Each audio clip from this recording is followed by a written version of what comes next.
எல்லாருக்கும் வணக்கம். நம்ம இப்போ 6வது வீடியோவில் இருக்கிறோம். இந்த வீடியோ ஒரு விசேஷமான வீடியோ.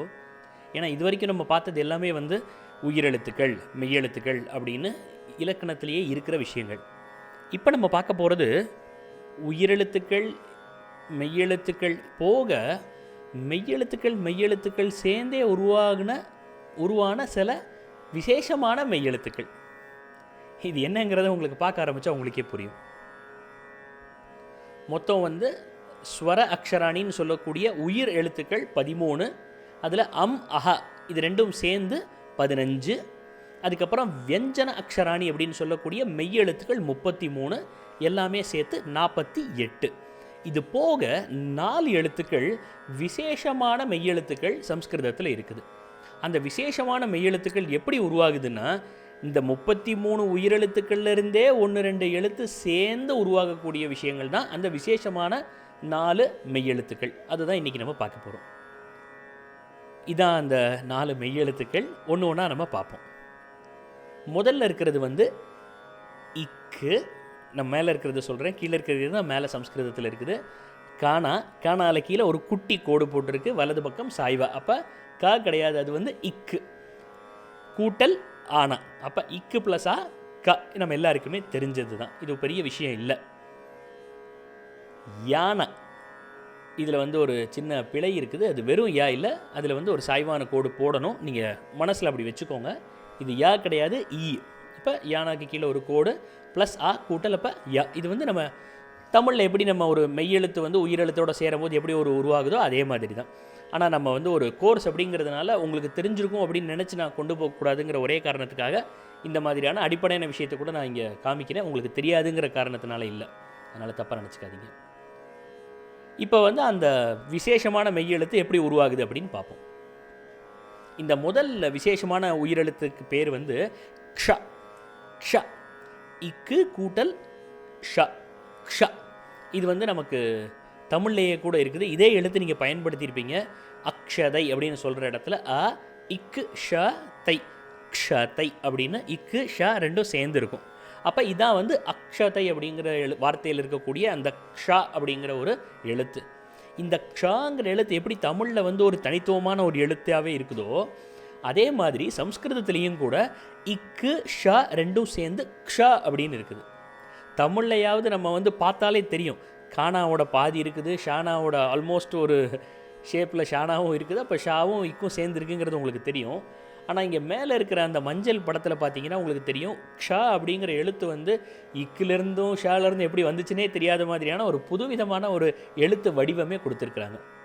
ஆனால் இதோடைய உருவம் எப்படி வந்துச்சு அப்படின்னு கேட்டிங்கன்னா, பக்கத்தில் இருக்கிற மாதிரியே காணால கீழே கோடு போட்டிருக்கோம். அப்படின்னா இக்கு, அப்புறம் மூர்தன்ய ஷக்காரம், அந்த பெரிய ஷா, நடுவாயிலிருந்து வரக்கூடிய ஷா, ஷண்முகன் ஷஷ்டின்னு சொல்லக்கூடிய அந்த ஷா, அந்த ஷாவுக்கும் கீழே கோடு போட்டிருக்காங்க. அப்போ இஷ், இக்கு, ஷ், க்ஷ, க்ஷ, ரெண்டாவது ஷா, க்ஷ அப்படிங்கிற ஒரு எழுத்து உருவாகுது.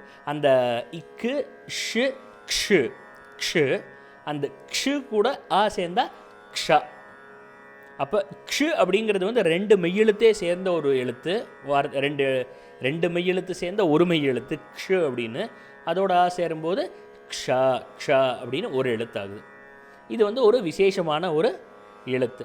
இதோடைய பிரயோகம் எப்படி இருக்கும் அப்படின்னு பார்த்தா லக்ஷம் அப்படின்னு சொல்லுவோம். 1 கோடி, 1 லட்சம், லக்ஷம், க்ஷம் அப்படிங்கிற இடத்துல க்ஷா அப்படின்னு இருக்குது. தமிழ்லையுமே லக்ஷம் தான், அதனால் ரெண்டுமே சேம் ஆயிடுச்சு. சம்ஸ்கிருதத்தையும் லக்ஷம் தான். இப்போ நம்ம அடுத்த எழுத்து பார்ப்போம். அடுத்த எழுத்து ஞ. ஞ, ஞா கிடையாது, ஞா நம்ம பார்த்துட்டோம். ச, ச, ஜ, ஜ, ஞ.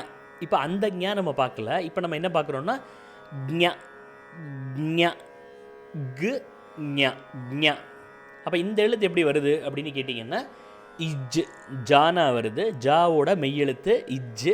அதுக்கு பக்கத்தில் ஞ, ஞ, இஞ்சு, இஞ்சுன்னு சொல்லுவோம் நம்ம, இஞ்சு. அப்போ ஞாவோட மெய்யெழுத்து இஞ்சு, ஜாவோட மெய்யெழுத்து இஜ்ஜு. இஜ்ஜும் இஞ்சும் சேர்ந்தது ஞ, ஞ, ஞ. ஞா, ஞா, ஞானா சாதாரணம், ஞாயிறு, ஞா, ஞா அப்படியே வரும். இந்த இதில் ஞான்னு சொல்கிறதுக்கு முன்னாடி ஒரு அப்படி ஒரு மூக்கையும் வாயும் அழுத்துற அப்படி ஒரு அழுத்துற ஒரு சவுண்ட் இருக்குது. அதோட சேர்ந்து ஞா வந்தால் ஞா ஞா அப்படி வரும்.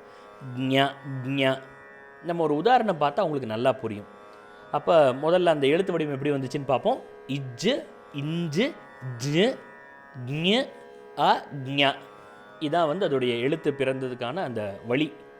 உதாரணம் வந்து ஞானம். ஞானம் சம்ஸ்கிருதத்தில் ஞானம் அப்படின்னு சொல்ல மாட்டாங்க. ஞானம் கிடையாது, ஞானம். ஞானம் ஞானம். தமிழில் ஞானம். ஞானம்னு தமிழில் சொல்லுவோம், ஆனால் சம்ஸ்கிருதத்தில் ஞானம்னு சொல்ல மாட்டாங்க, ஞானம் அப்படின்னு சொல்லுவாங்க. இது ஒரு சின்ன ஒரு விசேஷமான ஒரு எழுத்து, ஞானம். யஜ்ஞம். யஜ்ஞம். யஜ்ஞம் அப்படி சொல்ல மாட்டாங்க, யஜ்ஞம்.